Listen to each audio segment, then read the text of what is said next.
We recently came across a chart showing theoretical AI capability versus actual AI usage across industries. And there were some very interesting points that came up. Even in industries where AI could theoretically do a lot, adoption is still far behind potential. There's also a very large gap between what AI could do and what people are actually doing with it right now. And that gap has significant implications for service industries like pet care. This chart was produced by Anthropic, and they are a company that makes Claude, which is an AI chatbot, and LLM. And they actually did a market impact study of AI to determine what kind of jobs and what industries could potentially be impacted by AI versus, and compare this against the industries that are actively using it and are currently being impacted by it. You'll see a link in the show notes to go read this entire article. I really encourage you to do that to see their methodology and how it's put together. This chart itself is a giant circle. So for those of you who can't look at this right now, I'll do my best to explain this, but basically it's a giant circle, and all along the circumference of it are the names of different kinds of industries. So like management and protective services and sales and legal. And then within that, they have these dots that show how much of that market could be consumed by AI. So the closer a dot is to the outer edge of the circle, that means that could take up more of that industry. Then they have within that red dots, and that's their predicted or their understanding of the current impacts. So a lot of the red dots are clustered very close to the center of the circle because AI is not currently impacting a lot of industries. And then we can compare where theoretically the impacts could be versus what currently is right now and think through some of the things that this could impact. So we're going to break down exactly why this is helpful for our industry. But first, hi, I'm Megan. I'm Colin. We are the hosts of Pet Sitter Confessional, an open and honest discussion about life as a pet sitter. We thank you for joining us today on this different kind of topic that we're talking about. We would also like to thank our sponsors, Pet Sitters Associates and Pet Perennials, and our Patreon people. Since April is Pet First Aid Awareness Month, it's a great time to get Pet First Aid and CPR certified if you aren't already. You can get 5% off when you use the code PREPARE at petfirstaid4u.com. That's petfirstaid and the number 4 and the letter U.com. That code expires April 30th, 2026, so get on the ball. So let's talk about this AI graph. It shows two clusters of industries. The first one is those with high AI exposure, and this is, again, theoretical. Those are business and finance, computer and math, legal, arts and media, education, and management. So these fields involve information, analysis, writing, and digital tasks. And if you've been involved in AI at all, you know that these industries and these tasks are exactly what AI was built for. Then the other cluster of industries are the low AI exposure. So this is construction, installation and repair, agriculture, grounds maintenance, personal care, and food service. So farmers are safe, home construction people are safe.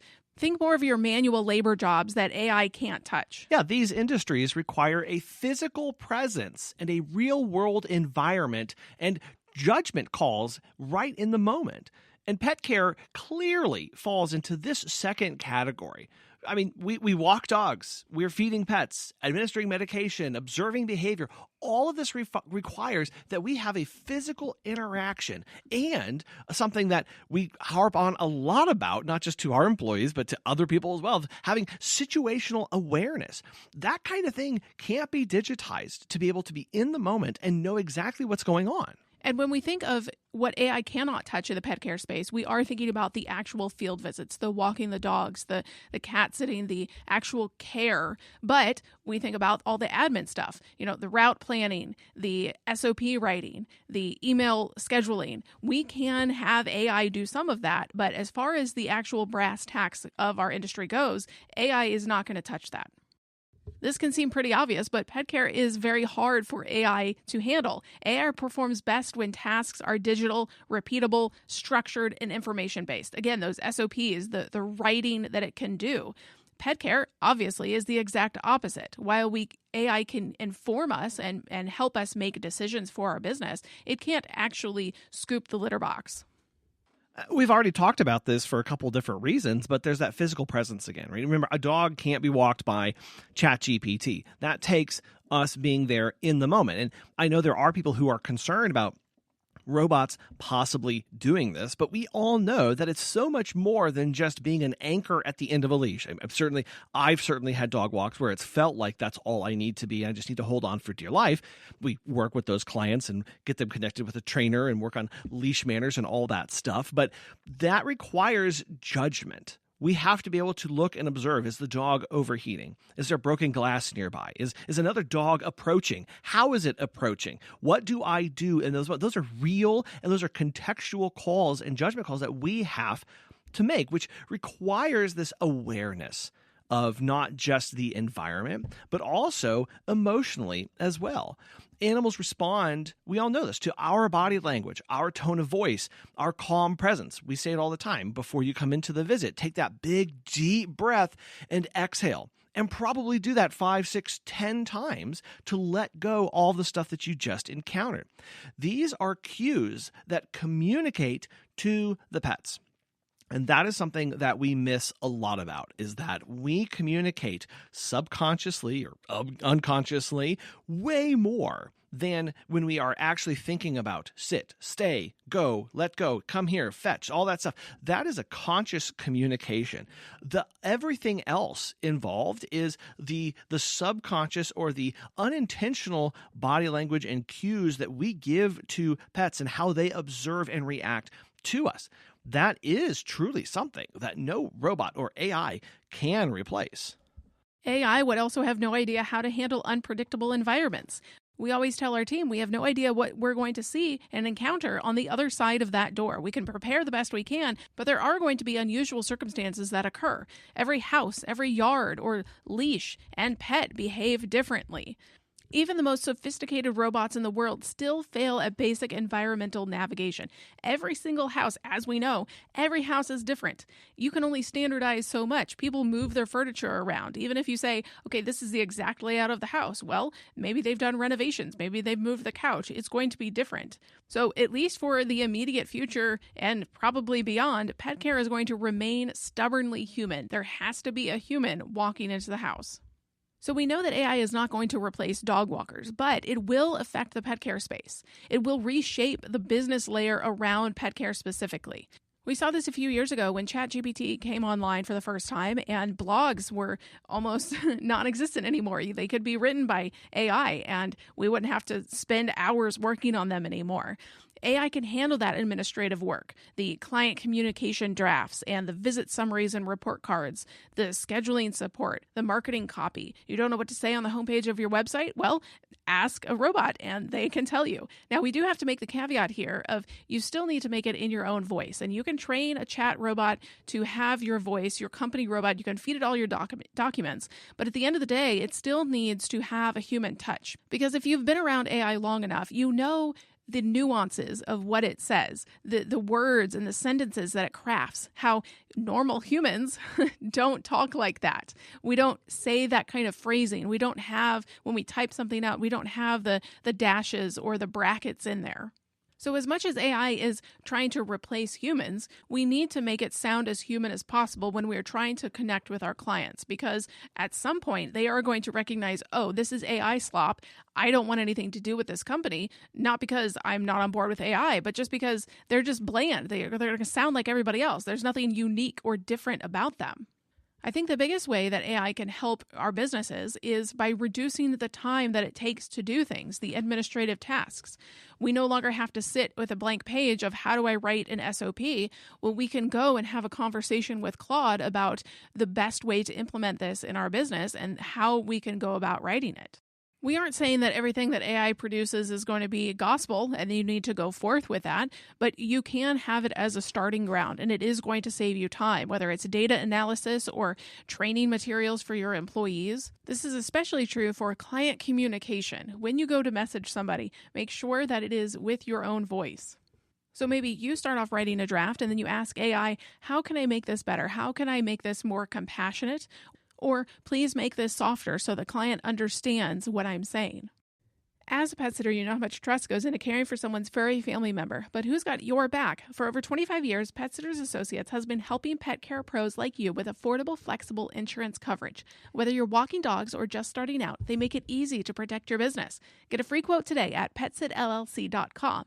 As a listener, you get $10 off your membership when you use the code CONFESSIONAL at checkout. That's PetsitLLC.com, because your peace of mind is part of great pet care. AI is also a marketing and visibility powerhouse. It really helps lower the barrier to us when we work to make our websites.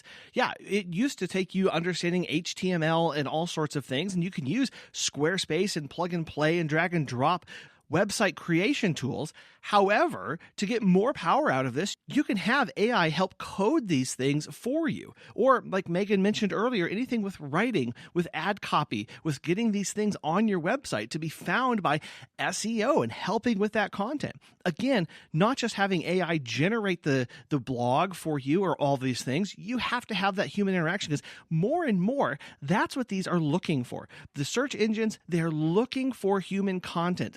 That is the limiting factor. It's not just words on a page anymore. It has to have that flavor to it. And then we really enjoy having AI help us with brand messaging, where we are trying to understand, how do I communicate my business to other people? Here's how I want to set this up. Here's who I think my target client is. Here's how we want to be perceived. Let's go back through and workshop with some language in order to make sure that we are connecting with the right people. And it's that back and forth. It's that ideation and creation where it really helps. It gives you a sounding board to go back and forth with. Here, as competition gets louder and more people enter the industry, even when the service quality is the same, we have to stand out. This is where it gives more. Using AI allows businesses to compete against larger and larger businesses. Solo operators with no marketing budget, you can now produce content that looks and sounds professional. This helps level the playing field and commoditizes this resource. It also raises the floor for everybody, though, because now there are higher expectations. Things should and come across a little bit more polished and a little bit more direct and understandable and connecting with the clients, because everybody has access to these resources. And to make this even more powerful, have a local SEO expert work with you with your content that you're creating. We don't have to bypass the humans in any of this stuff. Let's say that you are looking for a new marketing campaign and trying to develop new ad copy, and you need images to go along with that. Rough something up in AI and then go to a content creator, go to an artist and say, help me get something like this, and then work with them. I know for me, I am not an artist. I struggle to put into words exactly what I'm looking for and exactly how I want things to line out and what I want. I tend to be better at saying about things that I don't like versus what I do, which is not helpful when you're going to somebody and asking them to make an image for you or a logo. So roughing something out, having the back and forth angry messages with AI, and then going to the human and saying, now I want you to make this and polish this and make this something worthwhile and really professional. I'm glad you pointed out that we don't have to bypass the humans, because I think that is definitely a fear that people have with AI of we're going to be a robot society, and the only ones that are going to be left standing are the ones that can fight the robots off and claim victory. But no, it doesn't have to be that way. You can still use marketers and SEO experts and admins and lawyers and consultants, because AI can give you advice, but it is ultimately not a lawyer. It can gather a bunch of information and data together, but is it going to stand up in a court of law? Probably not. But what can be helpful is if you get something that has legalese written on it, go with AI and have it help explain it to you, and then go to a lawyer, and it can help equip you with some understanding, some baseline knowledge, some verbs and words that you can use to now have a conversation to put you further along in that process. I mean, what would you rather do? Would you rather be paying a lawyer $250 an hour to have them explain terms to you? Or would you rather do that for free with AI, then go into a lawyer's office and be that much further along so that you can resolve it quicker and have a better understanding and a better grasp of what the problem actually is? Again, everything from helping you with pricing strategy or service packages or your marketing funnels or your operations, it helps you get a starting point. And then from there, you can move forward. That really is an equalizer when it comes to small businesses. We see it all the time in Facebook groups. Should I raise my prices? What is a good price? How do I know if to grandfather in or not? Well, ask chat that question, because a lot of times other sitters are across the country or have no idea where you're located or your business structure. But if you can train AI on this, you can ask it the tough questions in your business. Depending on how much data you want to give AI, export all of your monthly statements from last year from your bank, from your business account, which you obviously have, feed all of that into a chatbot, ChatGPT or Claude or whatever, and then start asking questions about the financial health of your business. How resilient are you? What kind of strategies should you implement? And go from there. And then, yes, now go talk to a CPA. Go talk to somebody and say, here's what I think I am. Here's all that same information that I just gave my chatbot, and have a conversation with them and how it actually can be implemented. But it can help speed up a lot of that process. And we don't have to feel so clueless a lot of the time or feel like we have to wait to get some answers. You can speed that up a little bit, but always be cautious with this. Always understand that at some point there are limitations, and go talk to a professional, especially around finances or business or lawyers. Go talk to somebody about that. I hate to sound so simple about it, but it really is having a best friend who has all of the knowledge in the world, and you're just having a conversation with them. Yeah. Now, with that, there are some venture-backed platforms and upcoming software packages and technologies that are deploying AI at scale. And they're using this for things like matching and scheduling or pricing optimization on the fly, and even handling customer service. So now this is really taking AI and making it the forefront of their business operations. We're no longer just competing with other sitters down the street. And we don't truly believe in competition. We believe in collaboration. However, now we are having to compete with companies that have engineering teams, and we have people who are deploying AI to make their business operate and function at a very, very high level. The competitive landscape is shifting, and the businesses at risk are the ones that look most like a commodity.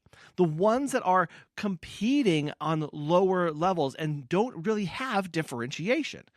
If that's the case for your business, you may need to start thinking about your business as more of a luxury service. We talked all about this on episode 680, which is the reason clients choose you, and it's not your features. So you may want to go listen to that one. We do have a warning, though, for the pet care industry. Even though AI cannot replace pet sitters and dog walkers, it can still expose weaknesses in certain businesses. Businesses most at risk are competing primarily on price. Again, that commodity. We do not want to be in that business competing on that. Those pet sitting and dog walking businesses that have simple, undifferentiated services. Do you offer something that nobody else in your city or in the country is doing? Well, you need to be leaning into that. Or offer it in a way, or have customer service that is outstanding, or a booking process that is really simple and easy. What is different about your business than everybody else? Because if we find ourselves competing on price and convenience alone, AI will expose those weaknesses in our business. We're finding that AI-powered platforms and automation can compress margins in exactly all of these areas. Businesses that are harder to automate often emphasize things like long-term client relationships. We talk about that one a lot. We all want those kind of relationships. However, is our business set up to nurture them? Or are we just hoping that people will stick around with us because they kind of maybe sort of like us, or we were convenient that one time? Where is that strength in your business? Also, things like professionalism and accountability. Do you have ways of do clients have recourse in your business if something goes wrong? We often don't think about that. But Megan and I had a very experience when we were looking at operations in our business, and we were looking at things like software and HR and accounting and all these things. And one of the things that we really wanted was, who do I go to if there's a problem? How do I send up a red flag or send up for help? And who's going to be the fastest to respond? That is a critical aspect, especially as of a business that involves people and trust at its core. If our clients don't feel like they're being seen or heard or have a way to complain, that loses a lot of trust and really damages that relationship. Well, and they're just going to do it on the Google review.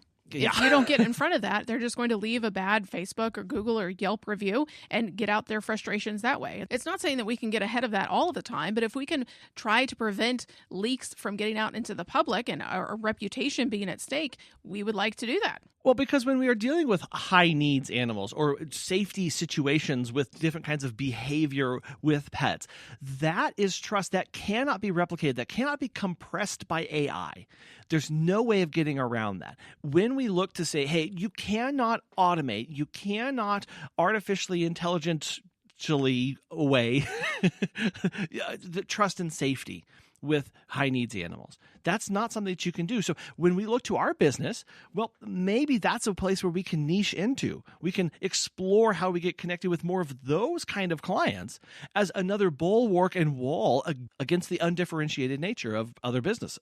But AI can help us in those areas of the special needs pets. They can inform choices that we need to make or inform clients on what choices they need to make. Yeah, absolutely. If you have senior pets, if you have reactive dogs or medical needs and you're needing help understanding what's going on, or maybe brainstorming ideas for how to set up a care routine, lean into AI for that and then take that to the client and present them what you've come up with. And what a wonderful way to now speed up or make even more personalized recommendations to clients. Obviously, making sure that we have the training, resources, knowledge, and know-how to now implement that and execute it well and know everybody's on the same page. But you can start there, and then you as the professional go and implement that plan. AI does not eliminate service businesses. Yes, can it deliver your groceries and take you from point A to point B in a Waymo? Yes, it can. But it really is going to separate commodity providers from trusted professionals. It is not going to be able to scoop the litter. Yes. Are there litter robots out there? Yes. Are they pretty terrible most of the time? Also, yes. Yeah. What can't those robots do? Repair themselves and force cycle themselves and reset when they run into an issue. We know a lot of providers right now are actually running their visit reports and photos through AI to help generate them faster and help have a standardized tone for all of their employees. And so it's kind of worth asking at this point, does that matter for clients? If a client sees a report and sees that it is obviously written by AI, or if they have 5 different employees that are serving them and all of their reports sound exactly the same, will that trigger any red flags in their minds? Will that make it feel impersonal? Does it matter to them? We have to be intelligent about using artificial intelligence. We have to be careful about that. One of the things that separates our businesses from really any other industry is the personalization of what we do and the connection that clients have to their provider, your team, or you. We cannot lose that.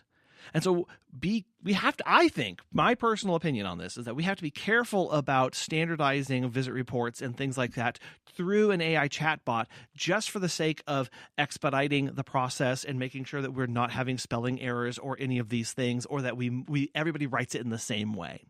That loses the personality, that connection, that story. I really like seeing spelling errors and mistakes because I know a person wrote that. And I guess until the AI robots include those intentionally to throw us off, then I don't know where I'm going to stand. But it allows that humanization of I let a human into my home to care for my pet. They love my pet. That's something else we have to focus on here. If humans love the pets, they have that relationship, and we can never lose that. Throughout this conversation, we keep talking about how AI is fast and efficient, and it's going to be quick and do it super lightning speed. But we need to remember that that doesn't negate that a human still needs to touch it on the other end. We still need to be basically checking the checker, fact-checking, if you will. Just because it does something faster doesn't mean that the quality is always going to be there. Again, is it going to capitalize the name dude when that's just a regular word that people use? But we know that it's the name of the animal we're taking care of is dude. So is it going to do that for us? Well, and one one thing that people will use AI for are written summaries of a lot of information. So maybe you do a meet and greet and you record all the information, or maybe you take a bunch of notes during a meet and greet and you throw them into AI and you say, go ahead and summarize this for me. The danger here comes in is that AI doesn't have the context of the visit, the home, the person, or the pet, or your professional experience and understanding of what's going on. And so you can throw those notes into AI, and then if you just take those and copy and paste them into a profile and then move on without reviewing them, I mean, it's a simple mistake, but I have seen it time and time again when we have tried that. Because I've tried to go, hey, can I format this? Can I make this all standardized? If I just give it a bunch of blob of text, can it do a certain output for me? And one of the things that I see gets mixed up all the time is the difference between a cup and a scoop, which is so funny because that was one of the things that we talked about almost from the very beginning of the podcast, of understanding and asking those kind of clarifying questions in our notes. And still AI is like, oh, you need to give one scoop. I'm like, no, it said one cup, or it said one cup. Nope, this is one scoop. That kind of thing introduces actually a level of liability to us, where if AI obscures some observation, right? Because completeness is not the same as accurate. That may have information there, but is it accurately portrayed in the right order for the right reasons? There are real professional and legal risks that we have to acknowledge when implementing this, especially if we're not double checking, if we're not reviewing and using our judgment to refine this. It's that nuance there that is likely going to be missed if we don't double check it. And now a word from our friends at Pet Perennials. If you've been in pet care long enough, you know this truth. The way you show up during the hard moments is what clients remember the most. Pet Perennials helps pet businesses do exactly that. They create beautiful sympathy and milestone gifts for pet parents, and their Gift Perks program makes it easy to send those gifts directly to your clients. No inventory, no packing boxes, no running to the post office. You simply choose the gift, and Pet Perennials takes care of the rest. They also include a handwritten card and gift wrap at no additional cost. It's a thoughtful way to support grieving clients while also building the kind of long-term loyalty that great pet care businesses are built on. Learn more and open a free Gift Perks account at petperennials.com. This AI chart and full report reinforce something essential about pet care. The real value professionals provide is not information, it is trust and presence. Something that we all know, right? We give peace of mind. There's not really an AI out there that can do that. Clients are not buying a checklist of tasks completed. They are buying peace of mind while they're away. They're providing sound judgment, your years of experience and trainings and certifications in unexpected situations. We know how to handle these things. We know how to handle emergencies, and we have a backup plan, and we have these situations outlined. We know if this happens, then we do this. We have that safety and calm for their animal. We don't just care about our safety or the client's home. We care about the pet itself. We are reliable and consistent, not just on day 1 or day 5, but through the years. We are consistently able to care. We are consistently there for their pets. Then there's that emotional connection that AI can't replace. AI is not that great at being an emotional friend, right? Someone who actually knows their pet inside and out. We do. Yeah, all those things when we think about why does the client want me in their home? Many times, you're right, Megan, I can tend to feel like I'm just here to check boxes and move on here. I just have a set of tasks that I have to do, and I've got to get out of here. And they just can't do those tasks, so they needed to hire somebody to be here. But when we think about that, peace of mind, judgment, reliability, safety and calm, and that emotional connection, that truly elevates what we do to a whole other level.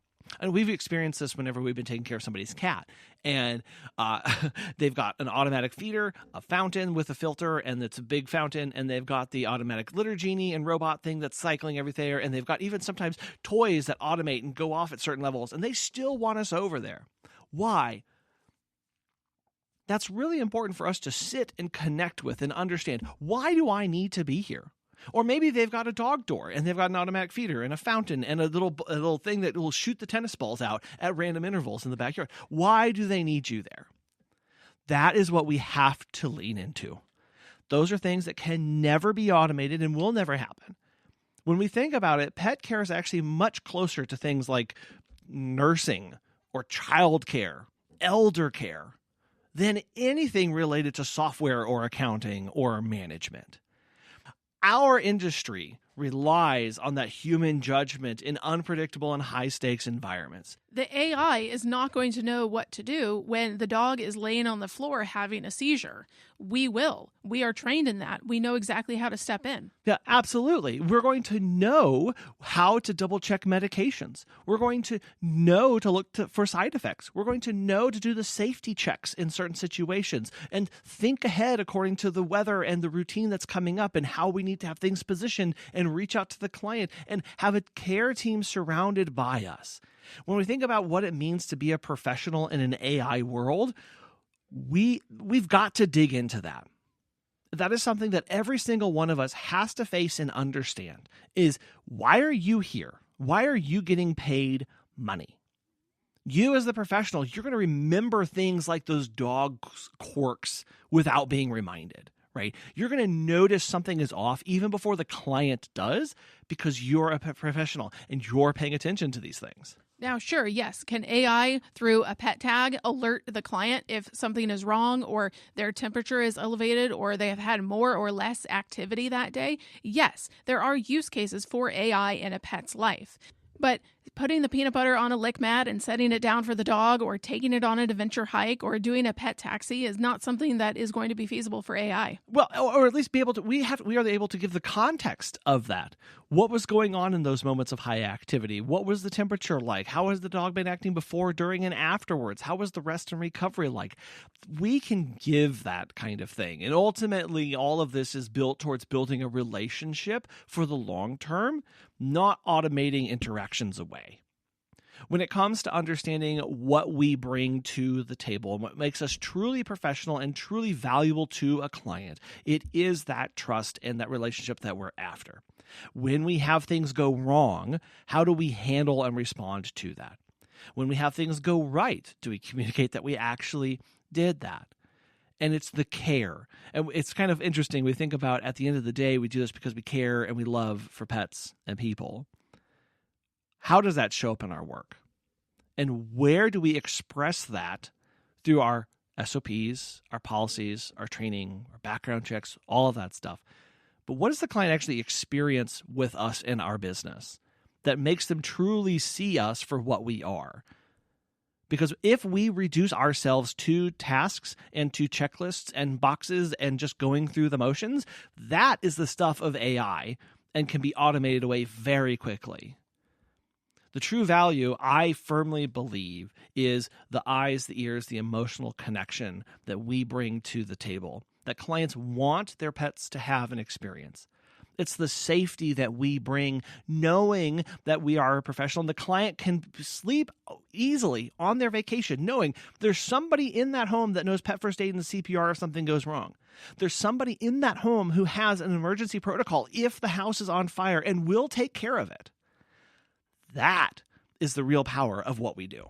The future is not about AI replacing pet sitters and dog walkers. The real question is simpler and more urgent. Will you use the tools available to become more organized, more efficient, more professional, so your clients see even more clearly why you are irreplaceable? How are you going to make that connection with them, that emotional appeal of, I am the best, and you will have the most peace of mind when I'm on the clock for you?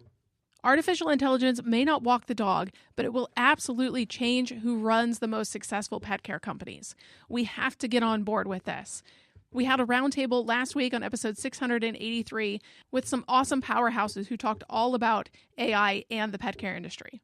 The fact is, it's not going away, so we need to use it in our businesses and have it sharpen everything we do, and then show up with everything that AI cannot provide. Thank you for listening today. We appreciate you. We'd also like to thank our sponsors, Pet Sitters Associates and Pet Perennials. We hope you have a great week. We will talk with you next time. Bye.